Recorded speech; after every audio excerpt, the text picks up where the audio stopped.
रात्रीची वेळ होती. तुम्ही घाबरून जाऊ नका बरं का, कारण की मी तुम्हाला इथे हॉरर स्टोरी न सांगता माझ्या आहे ना भुकेची स्टोरी सांगणार आहे. आणि ही कालचीच गोष्ट आहे. तर झालं काय, काल रात्री आहे ना मला अजिबात जास्त भूक नव्हती आणि मग विचार केला की आता काय करायचं. नंतर लक्षात आलं की आहे ना भरपूर असे टोमॅटो घरी आणले होते. चला तर मग गरमागरम असं मस्त टोमॅटो सूप बनवायला घेऊयात. आता हे सूप काय मी एकटीसाठी बनवणार नव्हती, कारण की जेव्हा मी सांगितलं ना मला टोमॅटो सूप बनवायचं आहे तेव्हा सगळ्यांनी हजेरी लावली का माझ्यासाठी पण बनव. मग सगळ्यांसाठीच होईल असे आहे ना 7 ते 8 टोमॅटो मी छान असे उकळायला ठेवले होते.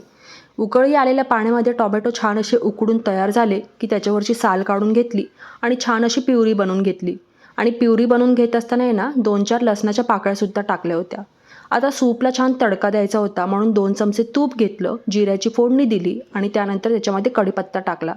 तयार केलेली टोमॅटोची प्युरी टाकली, थोडंसं गरम पाणी टाकलं आणि चवीनुसार थोडंसं लाल तिखट आणि मीठ टाकलं.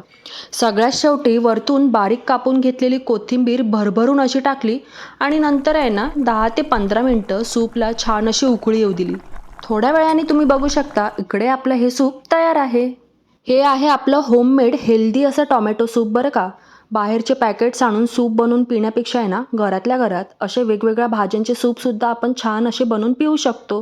तुम्हाला आवडली की नाही रेसिपी नक्की सांगा. आणि जर आपला हा व्हिडिओ आवडला असेल तर आपल्या व्हिडिओला लाईक करायला विसरू नका. आणि या तुम्ही पण गरमागरम टोमॅटो सूप प्यायला.